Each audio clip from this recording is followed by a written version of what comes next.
Buenas tardes. Como parte del curso que ha organizado la Dirección de Capacitación del CODE Jalisco en entrenamiento, en el tema de entrenamiento infanto-juvenil, hoy nos toca a nosotros hacer una plática sobre las edades infantiles, las características de esas edades, etapas en el desarrollo del niño, la fase sensible en el desarrollo de la capacidad de física y algunos elementos de la iniciación deportiva. Estamos tratando de vincular las características de los grupos de edades de niños y jóvenes hacia la iniciación en los diferentes deportes que pudieran servir para la recreación, el ocio, la salud, la educación, en los diferentes municipios, pero también pudiera ser una cantera para el deporte de alto rendimiento, para garantizar el relevo de los talentos que tenemos en este momento insertados en el programa competitivo de los diferentes deportes calendariados por la Federación Mexicana del Deporte. Ahora les voy a compartir una presentación y vamos a comenzar nuestra plática. Y comenzamos. Aquí tenemos el título: Entrenamiento infanto-juvenil, clasificación de los niños por edades y etapa de su desarrollo. Este va a ser el primer momento de nuestra plática y nos vamos a referir en primer lugar, a edad y etapa de desarrollo. Fíjense bien, aquí tenemos dos elementos: edad y etapas de desarrollo. ¿Y a qué llamamos edad?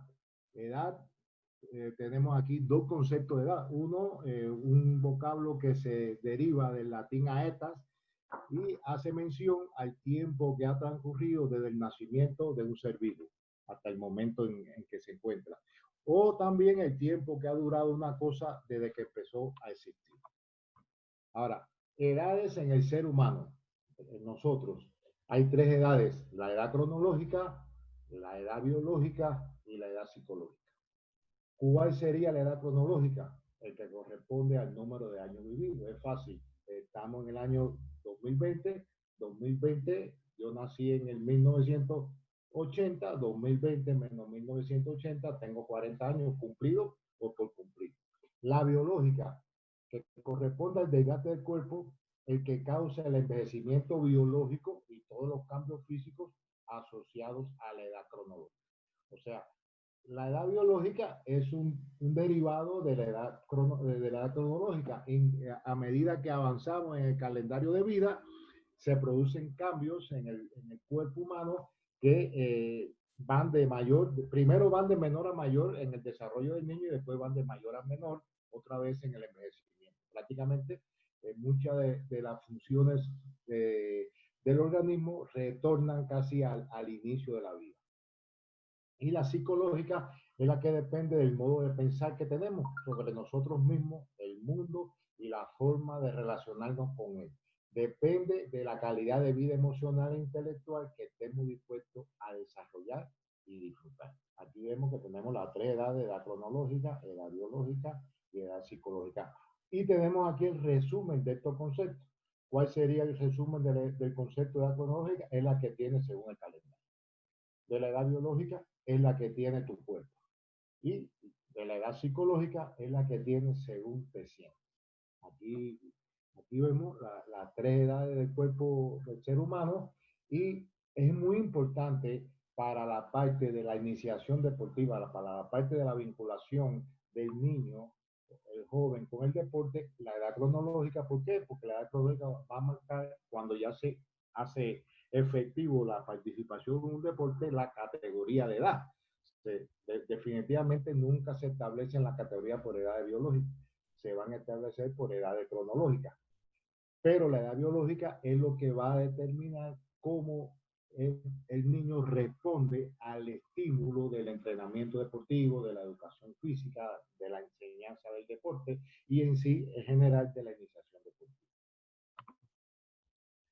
Por eso nos vamos a referir ahora a de las tres edades a la que más peso tiene en el desarrollo deportivo, que es la edad biológica. La edad biológica está dada a nivel celular y refleja el envejecimiento de nuestro organismo. Ahora, en esa edad biológica hay un 25% que es un factor genético, o sea, un factor hereditario, lo que heredamos de nuestros padres, de nuestro árbol genealógico, y un 75% condicionado por factores variables, como son la alimentación, contaminación, exposición solar, hábito de vida, en los cuales podemos interferir y modular. ¿Qué significa que podemos interferir y modular?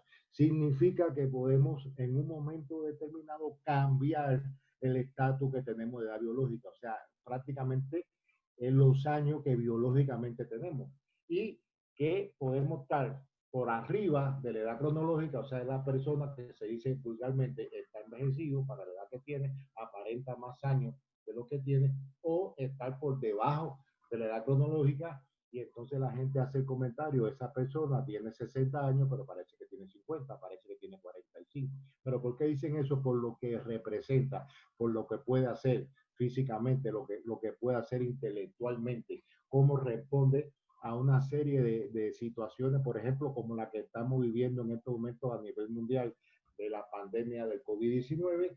Una persona que tenga 65 años puede ser una persona con factor de riesgo, de contaminación y de muerte. Sin embargo, su edad biológica, eso lo van a sacar por la edad cronológica, sin embargo, su edad biológica hace que a lo mejor tenga 50 y no ofrezca tanto riesgo como la edad cronológica determina.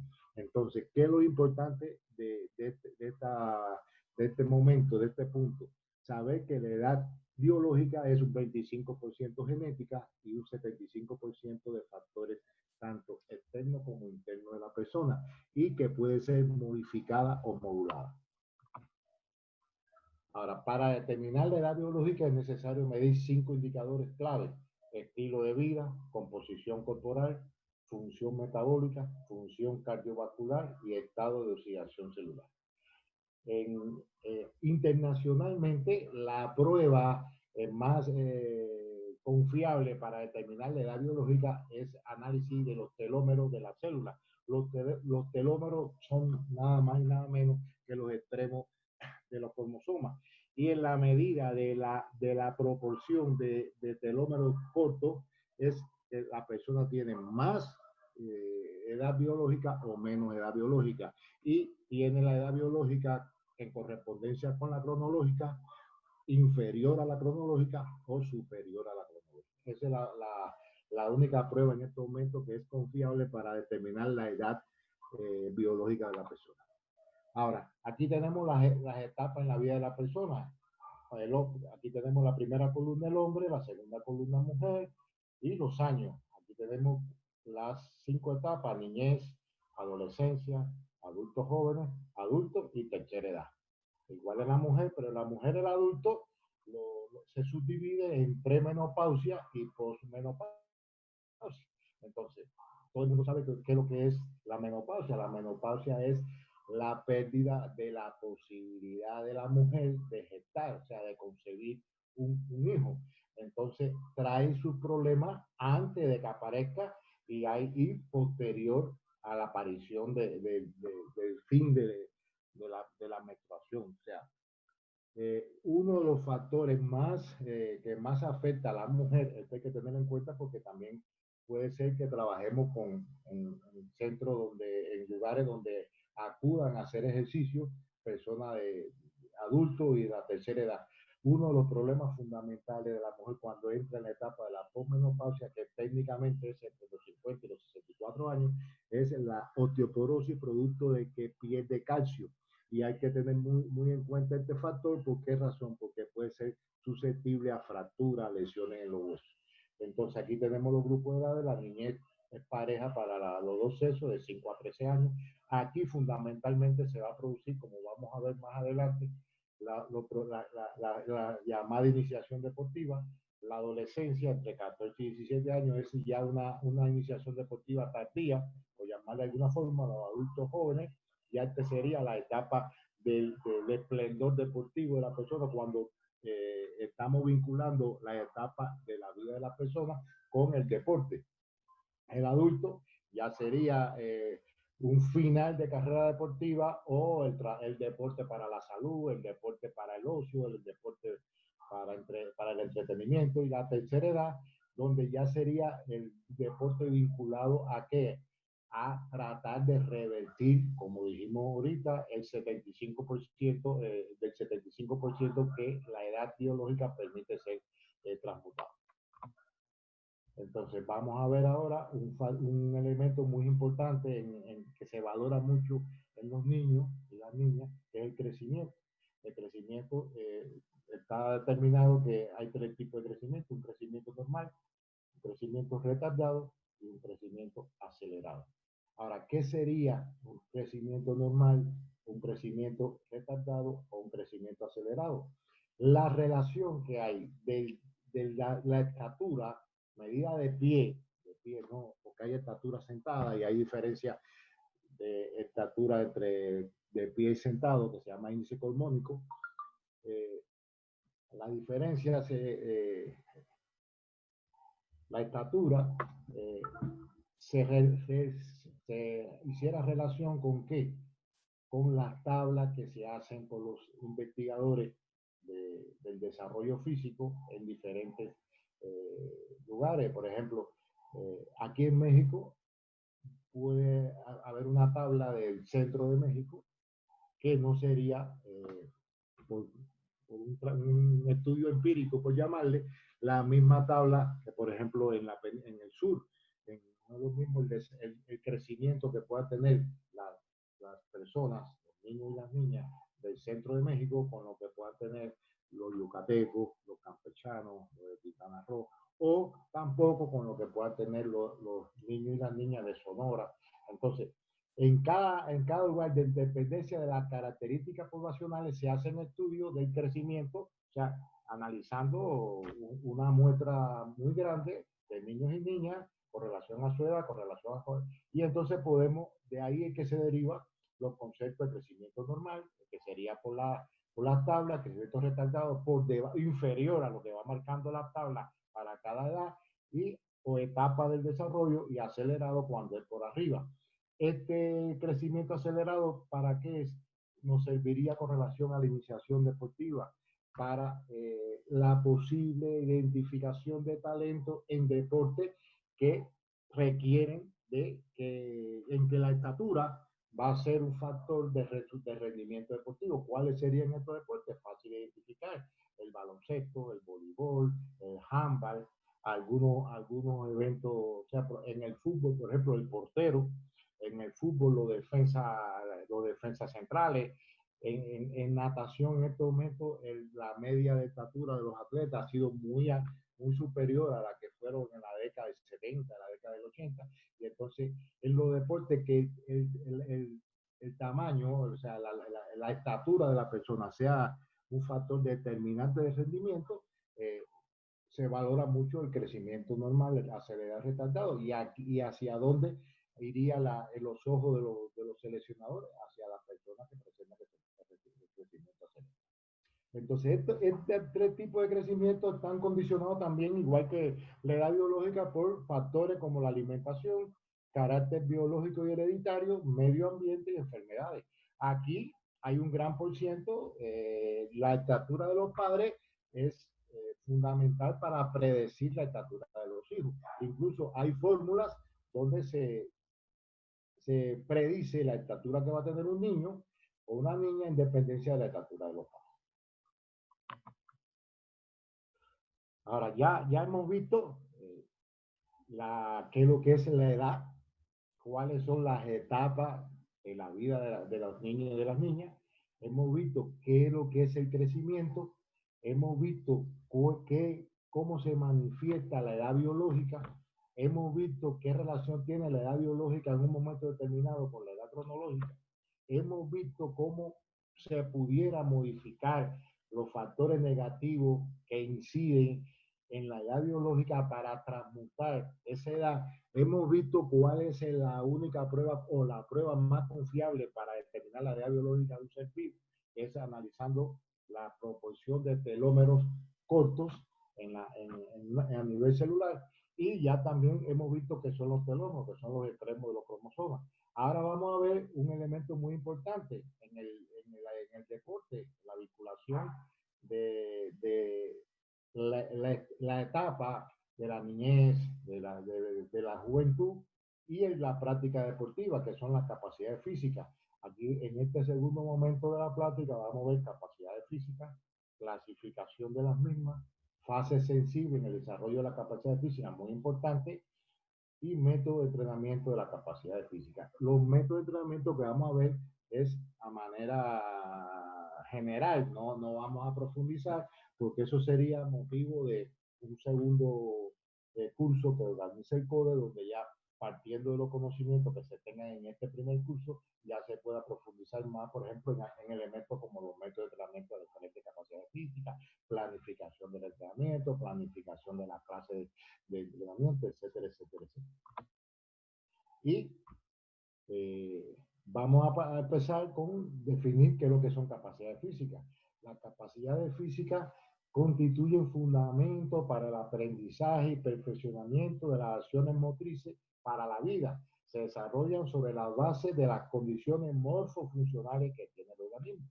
Ahí es fácil, que son las capacidades físicas, lo que permite a la persona hacer las actividades físicas, no necesariamente en el ámbito deportivo, sino en el trabajo, en su casa, etcétera, etcétera, etcétera.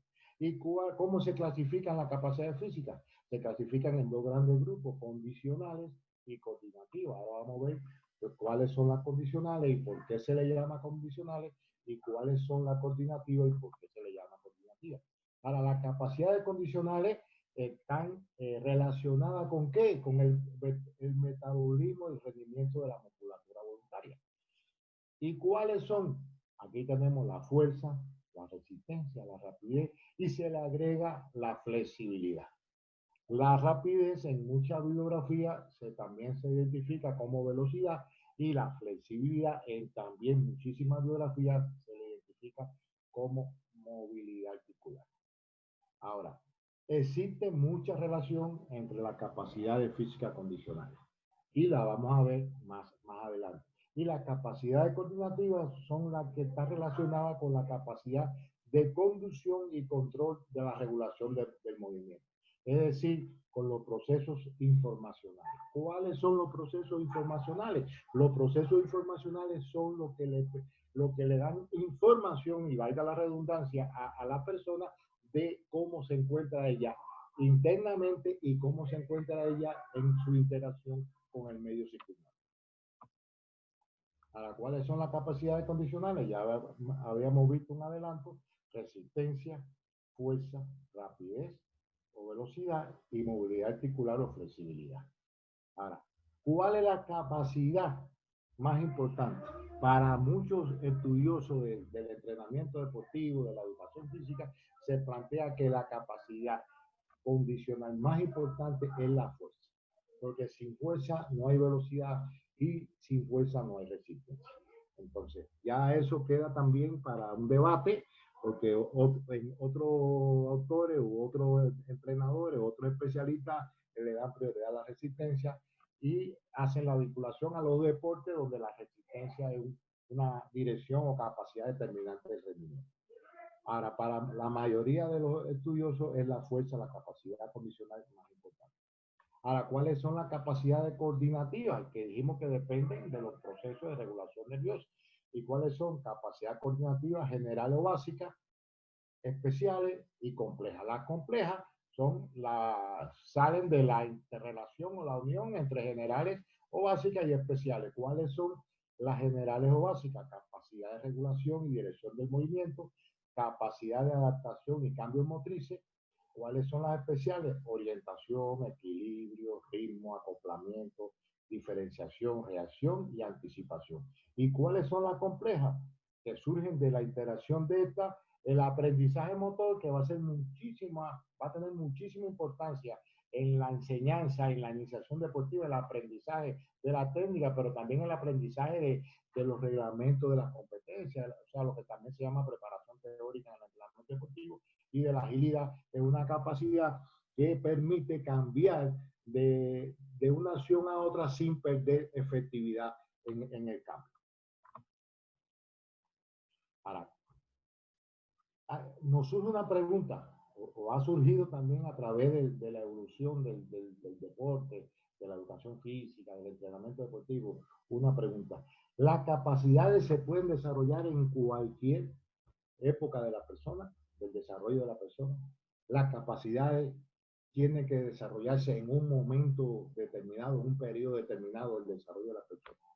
La capacidad de cuando una persona, por ejemplo, si se desarrolla en toda la vida, significaría que usted puede entonces iniciar en el clavado, por ejemplo, con un deporte de lo que se llaman eh, de especialización temprana, puede iniciar a un niño, a una joven en el clavado a los 16 años. La realidad de la historia de la vida dice que es muy difícil. Ahora, ¿por qué? Porque en el desarrollo del ser humano existen las fases sensibles o periodos sensitivos. ¿Por qué está el nombre fase sensible y el nombre periodo sensitivo? Porque en un momento antes del año 1990, cuando se eliminó lo que se llamaba el bloque socialista, había rivalidad en todo aspecto de la vida, pero había una gran rivalidad en la parte del deporte, los resultados en campeonatos mundiales, en Juegos Olímpicos, etc. Y entonces las fases sensibles, que son como vamos a ver más adelante, son los momentos donde es más factible desarrollar una capacidad física, tanto condicional como coordinativa. Los occidentales le llamaron fase sensible y los socialistas le llamaron periodo sensitivo. Aquí tenemos, los socialistas tenían en la Unión Soviética un gran teórico, investigador sobre estos fenómenos, Kuchalovsky, que escribió un libro que todavía es muy importante, su contenido se llama Selección Deportiva, y él habla de esa fase sensible, pero le llama periodo sensitivo. Y entonces, ¿qué son? Son periodos donde el organismo es susceptible de responder a la estimulación motriz, alcanzando niveles óptimos de desarrollo, sobre todo en lo que se refiere a sus capacidades físicas, tanto condicionales como coordinativas. ¿Qué se desprende de este concepto? Que los periodos sensitivos, las fases sensibles, son donde hay una predisposición para el desarrollo o la educación de las capacidades. ¿Cuáles capacidades? Las capacidades condicionales o las capacidades coordinativas. También se le puede decir que son periodos en la vida en los cuales se adquieren muy rápidamente modelos específicos de comportamiento vinculados con el ambiente y en los cuales se evidencia una elevada sensibilidad del organismo hacia determinadas experiencias. ¿Cuáles serían estas determinadas experiencias? La posibilidad de desarrollar una X o una Y capacidad física, sea condicional, sea cognitiva, o también lo que se llama el aprendizaje motor, pero ya vimos que el aprendizaje motor, que es lo que es una capacidad cognitiva compleja.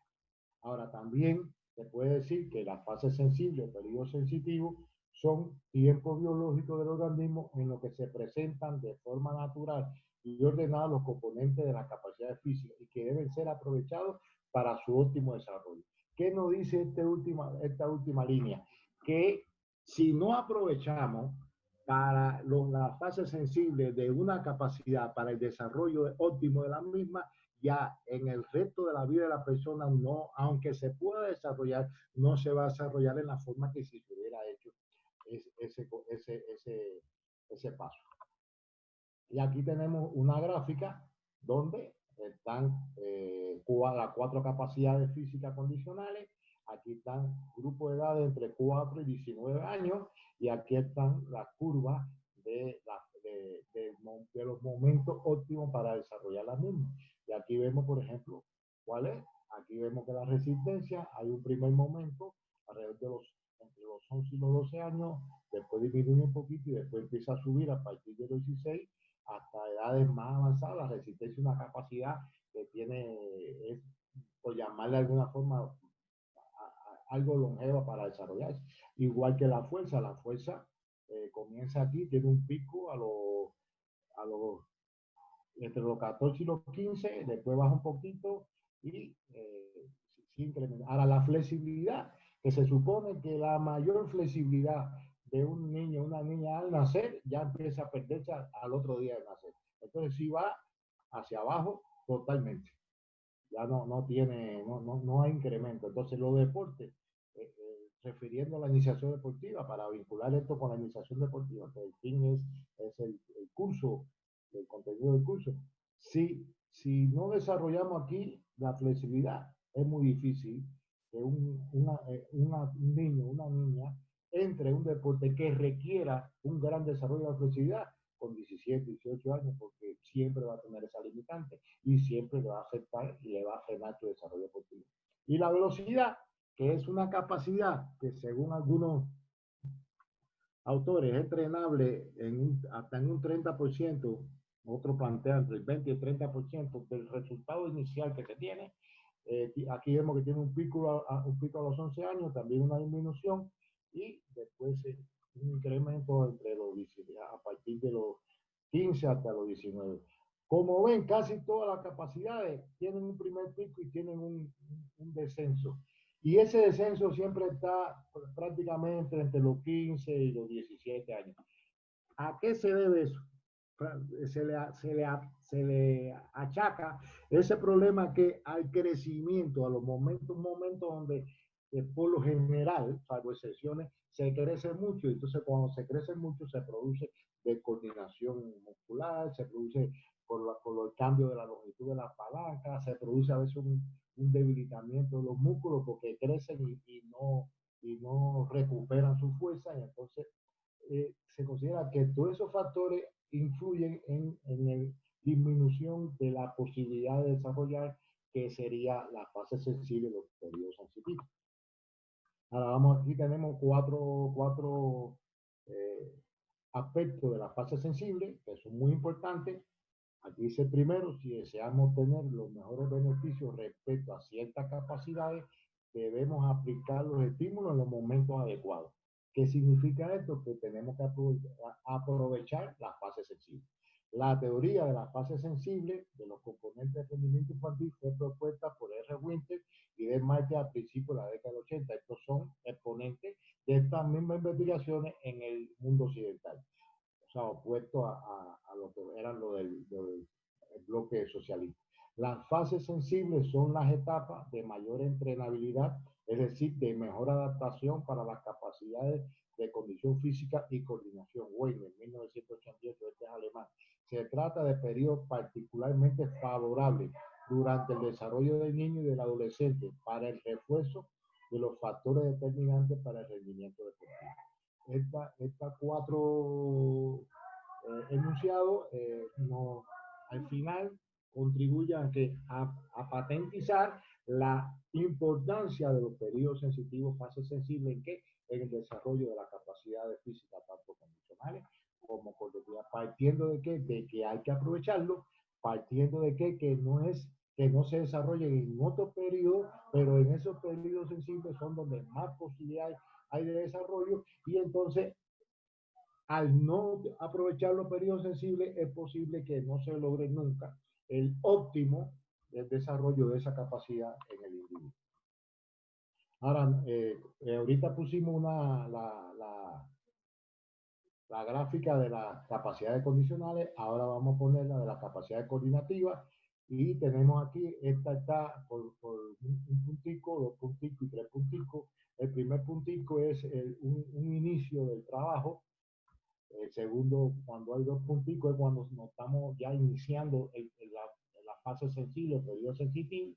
Y tres punticos donde estamos en plena fase sensible o periodo sensitivo y hay que incrementar el trabajo de esa capacidad. Aquí tenemos esta capacidad de orientación, ritmo, equilibrio, diferencia. Estas son capacidades condicionales complejas, como habíamos visto en la tabla de la capacidad condicional. Ahora vamos a cuáles son detalladamente las capacidades condicionales y coordinativas. Y comenzamos por la que dijimos que para muchos autores era la más importante. ¿Cuál sería? La fuerza muscular. Y la fuerza muscular la podemos dividir en dos grupos, dos tipos, dos direcciones, fuerza general y fuerza especial. La fuerza general, ¿cuál sería? La fuerza máxima, la fuerza rápida y la resistencia de la fuerza. La fuerza especial, ¿cuál sería? La resistencia de la fuerza especial, la fuerza explosiva y la agilidad de fuerza. Para la rapidez o velocidad, pues tendríamos tres, una subdivisión de tres: rapidez de reacción, rapidez de movimiento y velocidad frecuencial.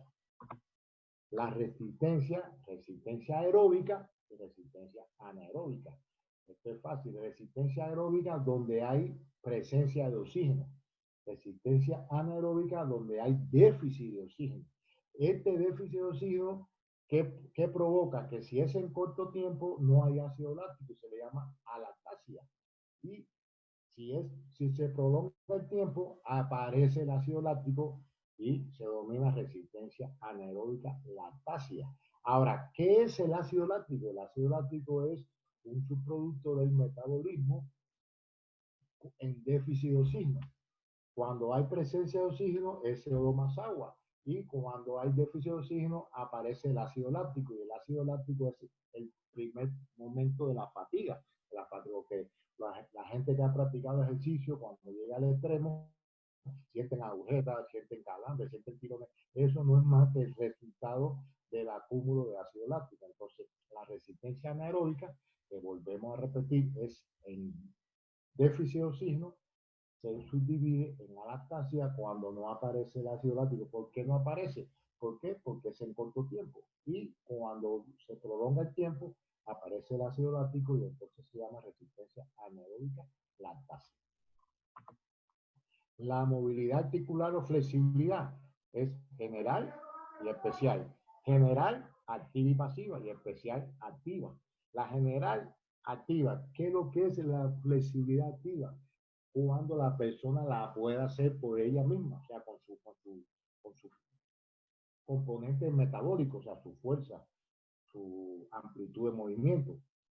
Y la pasiva, cuando además de esto se va a reforzar con la ayuda de un compañero o de varios compañeros. En este trabajo de la pasiva hay un método que se utiliza mucha frecuencia y con mucha efectividad en este momento, que se llama facilitación neuromuscular propioceptiva. Después, en un segundo momento de estos cursos, se puede dar profundizar en el entrenamiento de la flexibilidad y hablar del método de facilitación neuromuscular propioceptiva. Y la especial, que es la que se pone en manifiesto en el gesto técnico deportivo, es activa porque nadie lo ayuda a participar en el deporte. Ahora, la fuerza como capacidad tiene métodos para desarrollarla, muchos métodos. Nosotros vamos a referir a los dos métodos que son sencillos: un método para principiantes y un método para cuando se tienen ya experiencia del entrenamiento de la fuerza. ¿Qué serían los principiantes? Principiantes serían los alumnos, los deportistas que nunca han hecho un trabajo de fuerza, independientemente de que tengan experiencia de años en el deporte que practican. O sea, puede ser un futbolista que lleve 2 o 3 años practicando, jugando fútbol, pero que nunca haya hecho un trabajo serio de entrenamiento de la fuerza. Ese futbolista, aunque lleve 3 años en el fútbol, es un principiante. Y entonces, para los principiantes, se recomiendan tres métodos. Un primer método que es poco peso y muchas repeticiones. Peso que el alumno o la alumna puede hacer de 8 a 12 repeticiones por tanda o serie. Provoca una mejor adaptación del organismo a la carga, una mayor hipertrofia muscular, incremento del peso corporal en el momento de la aplicación de ese método, la asimilación más rápida de hábitos técnicos. Se recomienda la aplicación de este método entre 3 y 6 meses. Un segundo método, pesos y repeticiones intermedias, de 4 a 6 repeticiones por tanda.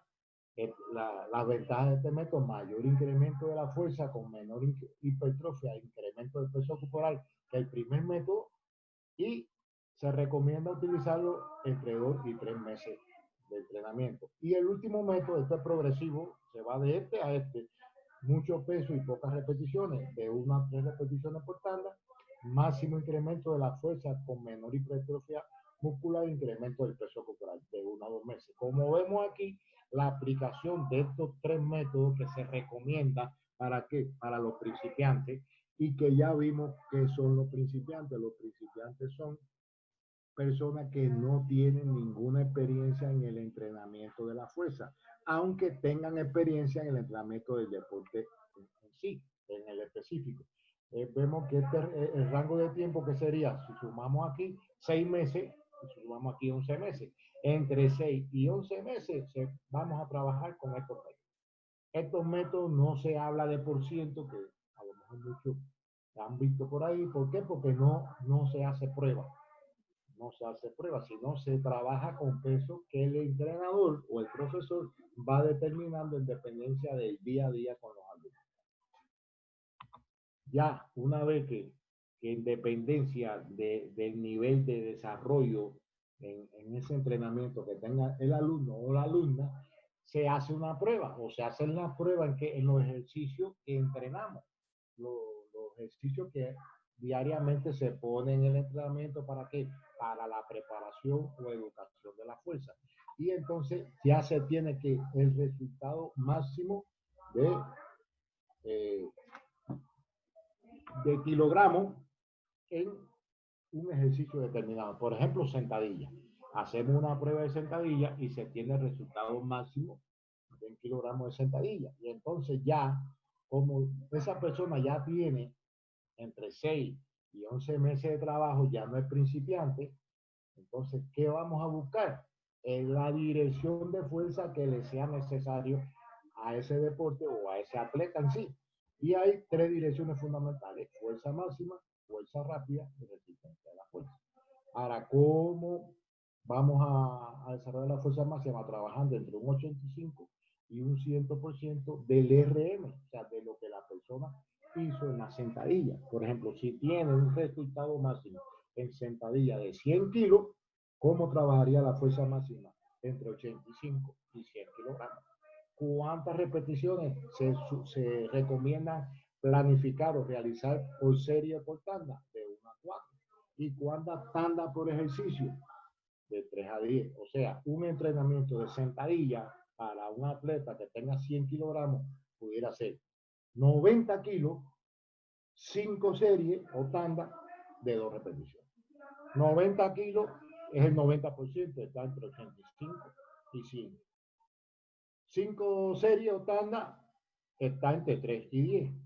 Y 3 repeticiones está entre 1 y 4. Lo mismo sería para la fuerza rápida. ¿Cómo se entrenaría la fuerza rápida? Entre el 40 y el 80%. En el ejemplo que estamos poniendo, sería entre 40 y 80 kilogramos.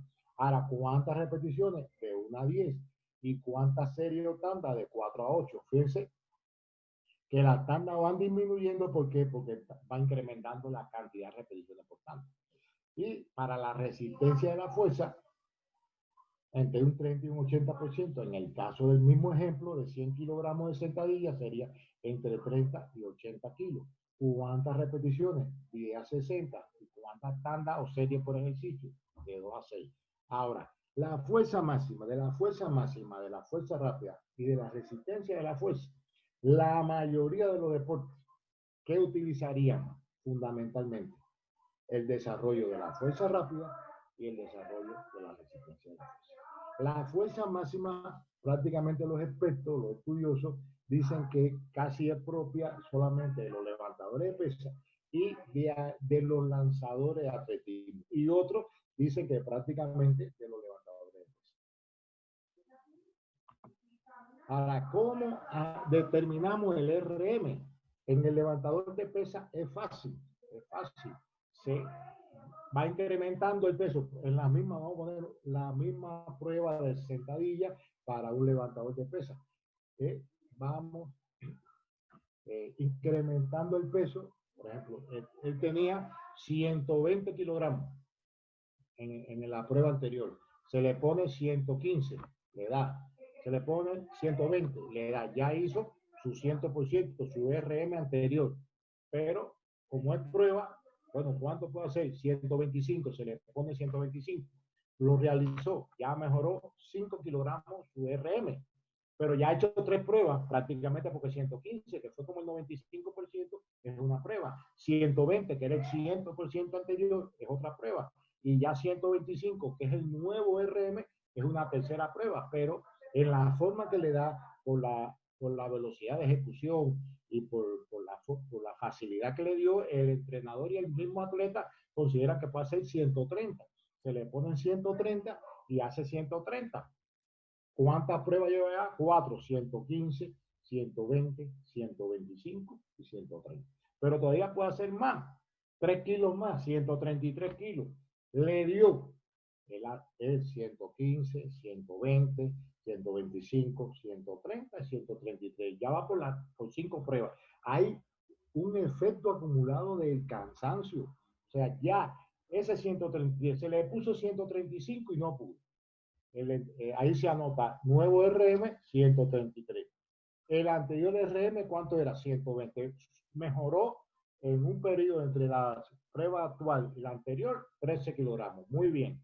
Ahora, a lo mejor, si no hubiera hecho 4 pruebas, si eso no fuera, hubiera sido la quinta prueba, hubiera podido hacer 135 y el incremento no fuera 113, no fuera 13 kilos, hubiera sido 15. Entonces, esa es la prueba clásica que hacen los levantadores de pesas en todos los ejercicios que ellos trabajan. Esa es la prueba que también hacen los lanzadores en los ejercicios que ellos trabajan. Ahora, saliendo de esos dos tipos de atletas, los basquetbolistas, los boxeadores, los luchadores, los nadadores, los clavadistas, todo el resto de la población que practica deporte en una forma u otra, le sería muy engorroso hacer este tipo de pruebas así. ¿Por qué? Primero porque no le va a dar un indicador exacto, porque por la cantidad de veces que hace la prueba.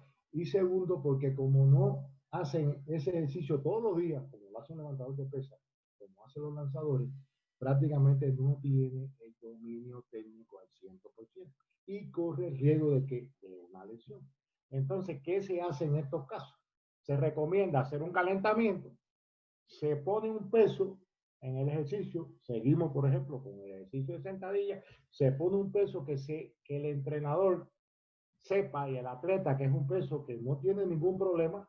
Por ejemplo, si el atleta estaba trabajando durante un mes y durante 2 meses el tiempo para hacer la prueba con 60, con 70 kilos, se pone 55 kilos o 60 kilos.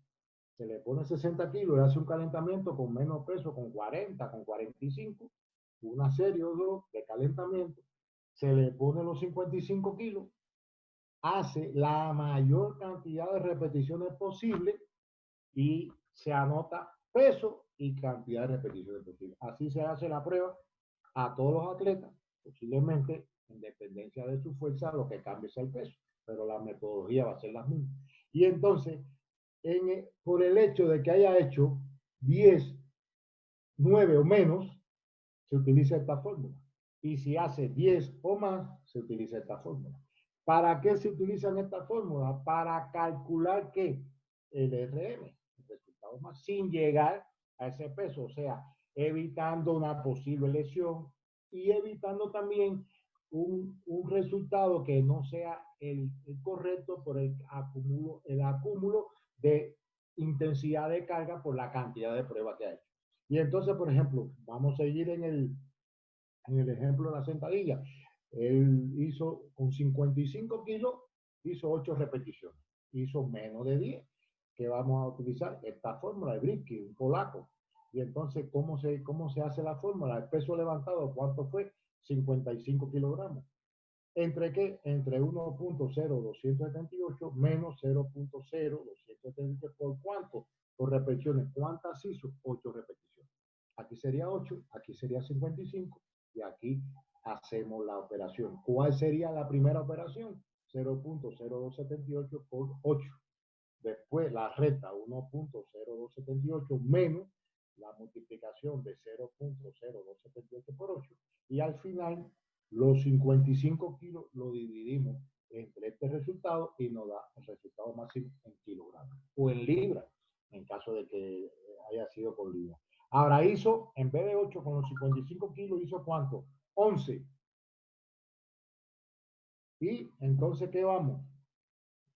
Ya no podemos utilizar esta fórmula porque no va a tener, no va a ser exacta, va a perder exactitud. Entonces vamos, RM, que es el resultado máximo, peso levantado, ¿cuál sería? 55 por 0.0333 por repeticiones. ¿Cuántas repeticiones? 11.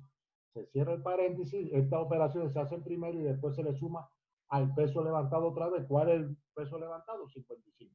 Ahora, ¿cómo haríamos? Matemáticamente se dice que las operaciones se hacen de izquierda a derecha. Entonces, peso levantado, que sería ¿cuánto? 55 por 0.0333 una primera operación. El resultado de ese se multiplica por ¿cuánto? Por 11. Y ese resultado se suma con 55 otra vez y va a dar el RM de ese atleta que con 55 kilos, después de hacer un calentamiento de una o dos series, hizo 11 repeticiones en sentadilla en la prueba de RM. Y así se va calculando o estimando los resultados máximos sin necesidad de ser el tipo de prueba que hacen los levantadores de pesas, que es agresiva y que puede tener riesgo de lesión. Ahora, la velocidad, ¿cómo la entrenamos? Bueno, en cómo la entrenamos, qué método seleccionamos, en dependencia de qué componente de la velocidad queremos entrenar. En dependencia que queramos entrenar, desarrollar la velocidad de reacción, la velocidad de movimiento o la velocidad frecuencial. Ahora, para la velocidad de reacción, ¿cuál método? Método de repetición. Repetir el estímulo a la reacción. No sé si han visto, a veces ponen a los atletas de espalda al profe y le da un estímulo auditivo y ellos tienen que hacer una arrancada, por ejemplo, en el atletismo o hacer un movimiento de su deporte. Desarrollo de la capacidad de percibir un objeto a tiempo dentro del ángulo de visión. Es trabajar sobre el campo visual. Fundamentalmente este entrenamiento es para la velocidad de reacción en deporte de oposición, ¿Cuáles son los deportes de oposición que requerirían de esa velocidad de reacción? El boxeo, la esgrima, el judo, la lucha, los deportes de combate y los juegos deportivos. Aumento sistemático de exigencia en cuanto a velocidad de percepción y otros componentes. O sea, este mismo trabajo de las repeticiones, pero haciendo exigencia de la disminución del tiempo de la reacción. Ahora vamos al segundo grupo de métodos, entrenamiento de la velocidad de movimiento, método de competición, o sea, competir en un evento programado, que por llamarle oficial, competir en un evento de preparación o competir dentro de la misma clase de entrenamiento. Método de situaciones variadas de velocidad, aquí se puede utilizar ¿cuál?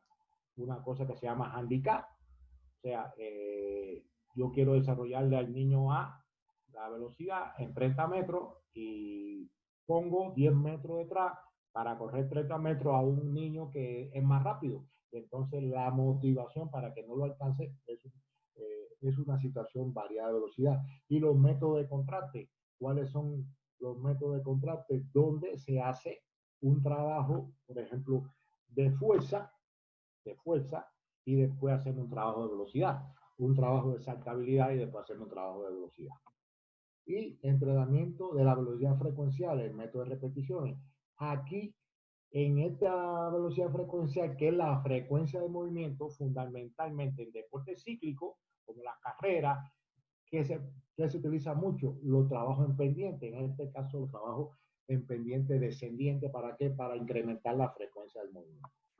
Ahora, método para el entrenamiento de la resistencia, método de dirección continua de la carga, método de dirección discontinua de la carga y método combinado. Igual que en la capacidad de condicionales, los métodos combinados serían combinación de método de dirección continua con método de dirección discontinua. Y aquí tenemos los métodos para las capacidades coordinativas. ¿Cuáles son? Dos grandes grupos de métodos. Método senso-perceptivo y método práctico. Dentro de los métodos sensoperceptivos, ¿cuál tenemos? El visual, el verbal, el auditivo y el propioceptivo. Y los métodos prácticos, método analítico, asociativo, sintético, método de repetición lenta, método de repetición dinámica por imitación de movimiento, método de repetición de ejercicio estándar y método de repetición del ejercicio variable. Este ejercicio aquí se repite el estímulo, o sea, el ejercicio se hace continuamente igual. ¿Para qué? Para desarrollar la capacidad coordinativa que queramos desarrollar. Y aquí, en método de ejercicio variado, variamos las condiciones del ejercicio para provocar un mayor estímulo en el desarrollo de la capacidad coordinativa. Ya en este segundo momento hemos tratado que capacidades físicas, tanto condicionales como coordinativas.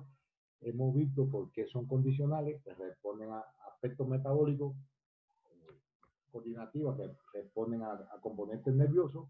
Las condicionales es, permiten los movimientos, permiten hacer las cosas con fuerza, con amplitud de movimiento, con flexibilidad, con rapidez. Y las coordinativas que permiten hacerlo bien coordinado, con equilibrio, con ritmo. Tiene mucha relación la coordinativa con el aprendizaje motor y con la agilidad, que son capacidades coordinativas complejas, pero las condicionales crean la base para poder también aprender la técnica y desarrollarse como atleta. Y también vimos las fases sensibles que son los momentos óptimos para el desarrollo de las capacidades físicas, tanto condicionales como coordinativas, y que no son los únicos momentos donde se pueden desarrollar esta capacidad, pero sí son donde más debe de trabajarse para lograr el desarrollo óptimo. Y ese desarrollo óptimo viene dado, al igual que la edad biológica, muchas veces por lo que trae la persona. Lo que trae una persona para el deporte o la actividad física, en muchos autores se llama potencial de adaptación al momento. En muchas biografías aparece con que como PAA. ¿Qué significa esto? Que todos no pueden ser campeones olímpicos. Todos los niños que se inician en un deporte, aunque sea con el objetivo del alto rendimiento, no pueden ser campeones olímpicos, porque ellos dependen de su PAA. Ahora, cuando el proceso de desarrollo deportivo del niño, de la iniciación, el aprendizaje, el entrenamiento inicial y el entrenamiento de alto rendimiento, que son 4 etapas fundamentales, se hace correctamente. La dosificación de la carga tiene en cuenta las particularidades de la etapa de la vida. Se trabaja la fase sensible. Se considera que puede llegar a aprovecharse un 95% del potencial de adaptación al momento. Y un 5% se lo reserva el organismo para cuando fallan estas cosas no provocar un estado de choque, un estado de lesión.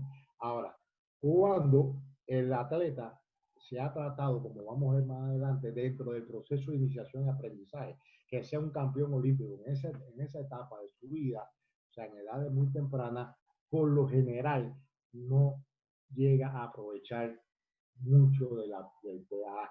En ese tiempo que está siendo entrenado como un adulto, siendo un niño, que va a tener rendimiento muy alto y entonces va a dar a entender que tenemos un campeón en ciencia. Pero la realidad dice que después sus resultados van a ser muy inferiores, o sea, no va a aprovechar ni el 90 ni el 85% de su PA, va a quedarse muy por abajo. Cuando se entrena óptimamente, cumpliendo todos estos preceptos, se puede aprovechar hasta un 95%, y entonces, en dependencia de la magnitud de ese PA, entonces el atleta puede ser campeón olímpico, puede ser campeón mundial, puede ser campeón sudamericano. Entonces eso va a ser un punto que vamos a ver que es muy importante en la iniciación deportiva, y la característica de la iniciación deportiva, edades óptimas de la realización del deporte. Veremos que hay deportes donde se comienzan más temprano que otros, y trataremos de fundamentar por qué, y comparación entre el entrenamiento de iniciación y el entrenamiento del adulto. Lo que nos acabamos de referir es cuando queremos aplicar el entrenamiento del adulto en el entrenamiento de iniciación. Pero primero vamos a ver qué es lo que es deporte. Y tenemos aquí dos conceptos del deporte. El deporte es la práctica de un ejercicio físico regulado y competitivo. Y deporte es toda actividad física sujeta a reglamentos que se practica en competición de forma individual o colectiva. ¿Cuáles son los mensajes fundamentales de estos conceptos? Que es un ejercicio regulado. ¿Qué significa regulado? Que hay reglas. Y competitivo. ¿Qué significa competitivo? Que se practica el deporte para competir, aunque no sea el alto rendimiento. Siempre la actividad deportiva marca una competición. Pero esa competición puede ser contra un rival o puede ser contra uno mismo. Porque vamos a ver que cuando se practica el deporte de salud no se compite, pero sí la gente valora cómo estoy yo cuando no practicaba deporte y cómo me siento cuando practicaba deporte, fundamentalmente partiendo de los objetivos que me llevaron a la práctica de ese deporte. Ahora, hay una clasificación sencilla del deporte, que divide el deporte en sí en dos subgrupos, el deporte espectáculo y el deporte práctico o deporte para todos. ¿Cuál es el deporte espectáculo? El clásico tapatío, Chiva contra el Atlas, deporte profesional, la selección Jalisco para los Juegos Nacionales de CONADE, que no se sabe si se van a celebrar o no, esperemos que se puedan celebrar, la selección de México para los Juegos Centroamericanos, los Juegos Panamericanos, Campeonatos Mundiales, Juegos Olímpicos, y el deporte práctico, deporte para todos. Aquí, ¿para qué va el deporte? Actividad de ocio, o sea, recreación, los fines de semana, por la tarde cuando salimos del trabajo, descanso, esparcimiento, equilibrio mental y físico, etc. Ahorita con la situación de la pandemia, este deporte para todos se ha visto también, igual que el espectáculo, se ha visto limitado porque por la imposibilidad de hacer actividad física en parques, en gimnasios, están cerrados los gimnasios, están cerradas las albercas. Entonces, ¿qué está haciendo la gente? Para tanto el del deporte espectáculo como el deporte para todos, hacer actividad en casa, o sea, hacer algún tipo de actividad física en dependencia de las condiciones que tenga en su casa cada cual, para tratar de no perder en los niveles de desarrollo físico, tanto para el alto rendimiento como para cualquiera de los deportes, para todos, que se tenía antes, hasta mediados hasta principios de marzo. Y entonces vemos la etapa en el desarrollo deportivo de la persona. Tiene 4 momentos: iniciación, que es lo que vamos a tratar ahorita, dentro de un rato, aprendizaje, desarrollo, especialización y rendimiento. Esta fue la que dije que pudieran ser motivo de clase en otro próximo curso. Ahora, ¿a qué llamamos iniciación deportiva? La iniciación deportiva son aquellas acciones formativas que se corresponden con el comienzo del proceso de aprendizaje de las habilidades específicas para iniciar la práctica de uno o varios deportes. Otro concepto, la iniciación deportiva es el periodo que demora un principiante en apropiarse de los fundamentos morfofuncionales y técnico-tácticos básicos del deporte. O sea, los dos se refieren a lo mismo. ¿Qué es lo que es la iniciación deportiva? Llevar a una persona a introducirse en un deporte en específico o en varios deportes al mismo tiempo. No tiene limitante iniciarse en un deporte o iniciarse en varios deportes. Aspectos que caracterizan la iniciación deportiva. Son 4 aspectos fundamentales. Primero, ser un proceso de socialización, de integración de los sujetos con las obligaciones sociales respecto a los demás. Ahorita vamos a explicar, vamos a detenernos en cada uno de estos aspectos. Segundo, ser un proceso de enseñanza-aprendizaje progresivo y optimizador que tiene como intención conseguir la máxima competencia en una o varias actividades deportivas. Tercero, ser un proceso de adquisición de capacidades, habilidades, destrezas, conocimientos y actitudes para desenvolverse lo más eficazmente en una o varias prácticas deportivas. Y cuarto y último, ser una etapa de contacto y experimentación en la que se debe conseguir unas capacidades funcionales aplicadas y prácticas. Vamos a referirnos ahora uno por uno. Ser un proceso de socialización. El deporte permite relacionarse con varias personas, con muchas personas, tanto como dentro de la misma práctica del deporte como en la parte competitiva. Dentro de la misma práctica del deporte, ¿con quién te relacionas? Con los compañeros de clase, con los compañeros de entrenamiento, con el entrenador, o con los entrenadores, con los psicólogos, con el psicólogo, los psicólogos, con el fisiatra, los fisiatras, con el nutriólogo, con la nutrióloga, con los árbitros o jueces, con los directivos, con los metodólogos. O sea, tienen una un incremento de la población con la cual vas a socializar, que es muy diferente de la que tienes en el ambiente de la escuela, en el ambiente de la familia. Hay niños y niñas que puede ser que tengan un hermano, sean hijos únicos, su papá, su mamá, y ya viven 3 o 4 en una casa, y en su salón en la escuela hay 20 niños, y eso es lo que ellos ven. Y entonces en algún cumpleaños, alguna actividad familiar, juegan con los primos o con algún vecino, y ese es su ciclo. Y en un momento determinado de edades tempranas, su socialización no es tan amplia como si a eso le sumamos la práctica deportiva. Es un proceso de enseñanza-aprendizaje progresivo y optimizador. ¿Qué pasa? Que día a día se va aprendiendo. Ese aprendizaje que va teniendo el niño es una enseñanza para el otro niño, su compañero, y viceversa. ¿Por qué? Porque acuérdense que hay un método propioceptivo que es visual, y hay una repetición por imitación en los métodos prácticos de la capacidad coordinativa. ¿Qué pasa? Que el niño está aprendiendo la técnica, pero a su vez, al él ejecutar la técnica, él le está sirviendo de enseñanza o de aprendizaje para su compañero y viceversa.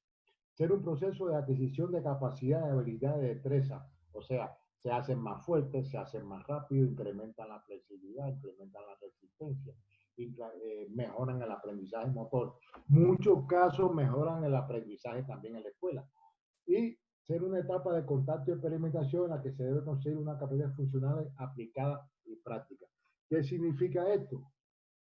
Que lo que va aprendiendo no solo puede aplicar en el ámbito del deporte, sino lo puede aplicar en muchas cosas que rodean al niño o la niña. Ahora, objetivos generales de la educación deportiva. Todo proceso tiene objetivos, y aquí hay 6 objetivos.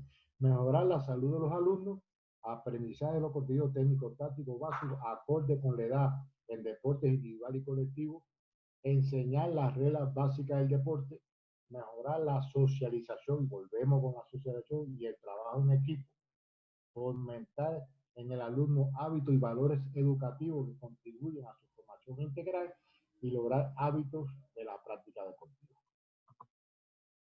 Funciones a las que se puede orientar la iniciación deportiva. Son a 4 funciones fundamentales: el deporte recreativo, el deporte competitivo, el deporte educativo y el deporte salud.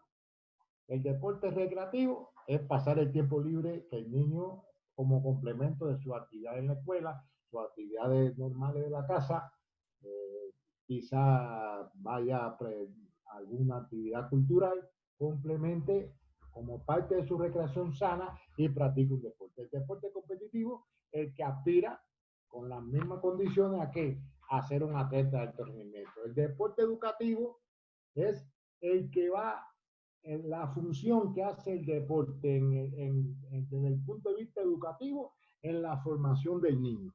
O sea, un niño, una niña que practica deporte tiene menos riesgo, y eso siempre se le dice a los padres cuando, fundamentalmente cuando llevan a sus hijos a la práctica deportiva, sea en la variante de escuela deportiva, o sea en la variante de alto rendimiento, que el deporte puede evitarle a sus hijos muchos problemas que tienen o que han tenido niños y niñas que no han tenido la oportunidad de practicar deporte. Por eso la importancia de fomentar el desarrollo deportivo, tanto a nivel estatal, el CODE Jalisco como institución rectora del deporte en el estado, como a nivel de los municipios. Y el deporte salud, es decir, el niño o la niña que va a iniciarse en el deporte, producto de qué, porque tiene un padecimiento, puede ser asmático, puede ser diabético, puede tener algún trastorno, una discapacidad. Para eso, ¿qué consiguió el deporte? Dentro también, considerando la iniciación, lo que se llama el deporte adaptado. El deporte adaptado es un deporte con modificaciones en su reglamento, en su esencia, para permitir que personas con algún tipo de capacidad, sea funcional o sea intelectual, puedan practicar el deporte incluso hasta el alto rendimiento. Existen la Paralimpiada Nacional, los Juegos Panamericanos y los Juegos Paralímpicos, donde los atletas con discapacidad han tenido la oportunidad de la gloria olímpica. Ahora, diferencia entre el entrenamiento infanto-juvenil y del alto rendimiento tiene que ver de lo que hablamos del potencial de adaptación al momento. El entrenamiento infanto-juvenil se diferencia básicamente del alto rendimiento, que tiene principalmente función condicional con carácter prospectivo. O sea, ¿cómo entendemos esto? Función condicional con carácter prospectivo. En que creamos las condiciones para el trabajo futuro, el trabajo de perspectiva, ese carácter de perspectiva. ¿Cuáles serían crear las condiciones funcionales, o sea, crear las condiciones para el trabajo de perspectiva, aprender la técnica, iniciar el desarrollo de la capacidad física condicional y coordinativa, aprender correctamente las reglas del deporte, aprender a hacer trabajo de equipo. Y entonces, si en ese momento pasamos por arriba de estos problemas y tratamos de tener el campeón con 12 años, con 11 años, independientemente que el deporte sea de iniciación temprana o iniciación tardía, vienen los problemas. Por eso es que se marca la diferencia entre el deporte de iniciación y el deporte adulto. Ahora, en su transcurso se destaca primero la capacidad de rendimiento para el posterior desarrollo deportivo, o sea, trabajar que esa capacidad de las condiciones para el posterior aumento de la exigencia del entrenamiento y la tolerancia al esfuerzo. Si nosotros incrementamos el trabajo como si fuera un adulto, ya entonces no hay condiciones para incrementar eso más, porque no es un elástico que es infinito, su nivel se rompe. El objetivo a la prioritaria del entrenamiento infanto-juvenil no es conseguir el mayor rendimiento posible en la categoría de edad respectiva. Siempre tenga presente esto, sino el cumplimiento de las tareas de los contenidos de cada etapa de entrenamiento. Aquí ya repetimos, no tratar de tener un campeón, sino tratar de crear la base para que en un futuro ese niño o esa niña sea campeón. Ahora, aquí tenemos algunas tablas ilustrativas por ejemplo, esta primera, según Philip Walcott en 1989, algunos criterios en cuanto a las edades para llevar a cabo la iniciación deportiva. Aquí tenemos los deportes: la inicio atletismo de 8 a 11 años, baloncesto de 8 a 10 años, fútbol, este es muy importante en México, de 8 a 10 años, gimnasia artística y rítmica deportiva de 5 a 7 años. Ve que baja. ¿Por qué? Fundamentalmente por la necesidad del desarrollo de la flexibilidad. Natación de 5 a 7 años, baja.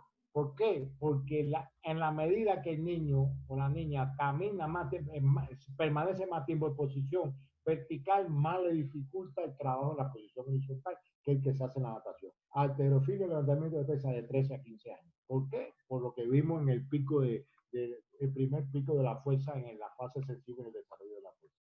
Ahora, tenemos aquí, según Alberto Collazo, metodólogo del CODE Jalisco, destacado en Ciudad Guzmán, al frente atendiendo el remo y el kayak y la vela. Tenemos aquí unos tipos de deporte de alta coordinación motriz, deporte con pelota, deporte de combate, deporte de tiempo y otro deporte. Aquí tenemos los ejemplos de deporte y aquí la edad de óptima selección, iniciación y práctica del mismo. Aquí tenemos, por ejemplo, que la natación, gimnasia rítmica deportiva, gimnasia activa, caballo, ajedrez, etcétera, son deportes que le llaman, este primer grupo de deportes se le llama deporte de especialización temprana. Y así los juegos con pelota de 7 a 10 años, deporte de combate de 8 a 11 años, deporte de tipo y marca de 9 a 12 años y otros de 13 a 15 años. Estas son las edades óptimas. ¿Qué es la edad óptima? La edad donde es importante iniciarse. ¿Para qué? Para tener un rendimiento lo más cercano posible a para lo que salió el atleta. Pero no significa que pueda aparecer un talento que haya dado vuelta en otro deporte, por ejemplo, un atleta de aquí haya estado 5 o 6 años en gimnástica y se pueda pasar para los Juegos con pelota. Aquí tenemos otra tabla. Tenemos varios deportes aquí. Zona de los primeros grandes éxitos, femenino, masculino y femenino. Zona de posibilidades óptimas donde puede tener los mayores resultados. y zona de elevado resultado. Aquí también otra tabla que le puede servir. No sé si en el curso se le dará la bibliografía de estas presentaciones. Aquí tenemos una tablita muy importante que es los incrementos de los resultados por año después de llegar a la especialización profunda. Aquí tenemos el primer año de especialización profunda. Voy a explicarle esta tabla como es. Ese es uno. Es el incremento que tuvo en ese año. En el primer año de la especialización profunda, un resultado de incremento de 1. El resultado que hizo es 1. Por ejemplo, incrementó en levantamiento de pesa, que es un deporte de velocidad y fuerza. Incrementó 10, y incrementó 15 kilogramos en un ejercicio. Ese 15 es 1.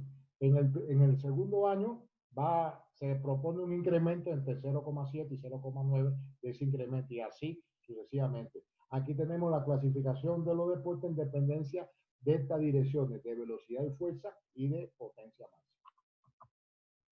Aquí tenemos otra tabla donde están los campeones, un estudio de campeones olímpicos de la tabla de Manvier, el padre de la periodización clásica del entrenamiento deportivo. Tenemos atletismo, natación, clavado, gimnasia artística, esgrima, ciclismo, lucha, pesa, boxeo, remo, baloncesto, pentatlón moderno, fútbol y tiro. La edad mínima de los campeones olímpicos, la edad máxima que se han encontrado. Esto es resultados reales, la media de edad media de los participantes de los Juegos y la edad óptima.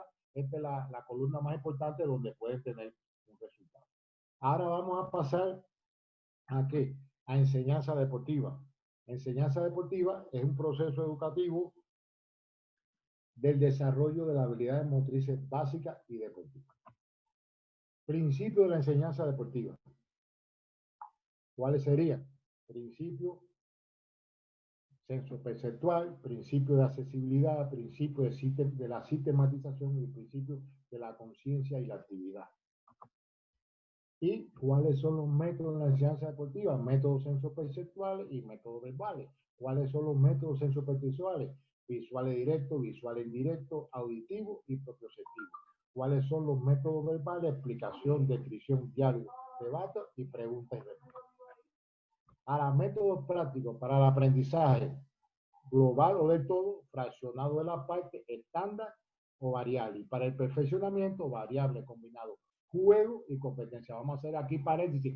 Los juegos son un método muy importante para la enseñanza del deporte y un refuerzo muy importante también para la socialización en los niños y las niñas que se inician en el deporte. Con esto acabamos nuestra presentación y estamos a la expectativa de la pregunta que nos puedan realizar. Muchísimas gracias por su atención.